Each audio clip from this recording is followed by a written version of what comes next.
చిరంజీవి గారి తాతగారి పిక్చర్ ఇప్పటి వరకు నాకు తెలిసి మేమైతే చూడలేదండి. మా అమ్మగారి తండ్రి గారు రాధాకృష్ణ నాయుడు,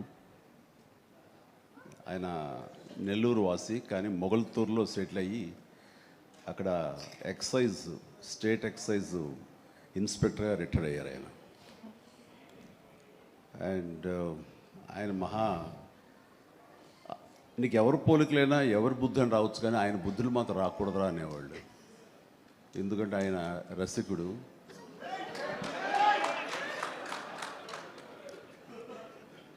ఇద్దరు ఇంట్లో ఉండేవాళ్ళు, నాకు ఇద్దరు అమ్మమ్మలు. వీళ్ళిద్దరి మీద అలిగితే మూడో వ్యక్తి పాపం ఎవరో అన్నీ కోల్పోయిన ఒక వ్యక్తి అన్నమాట, జాలి కొలేది ఆవిడకి అతి దగ్గర అయ్యారు ఆయన.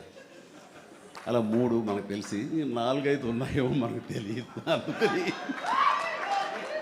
నువ్వు ఈ ఫిలిం ఇండస్ట్రీకి వెళ్తున్నావు, అవకాశాలు ఎక్కువ ఉంటాయి, జాగ్రత్త, ఆయన మాత్రం ఆదర్శంగా తీసుకోవద్దు అన్నారు.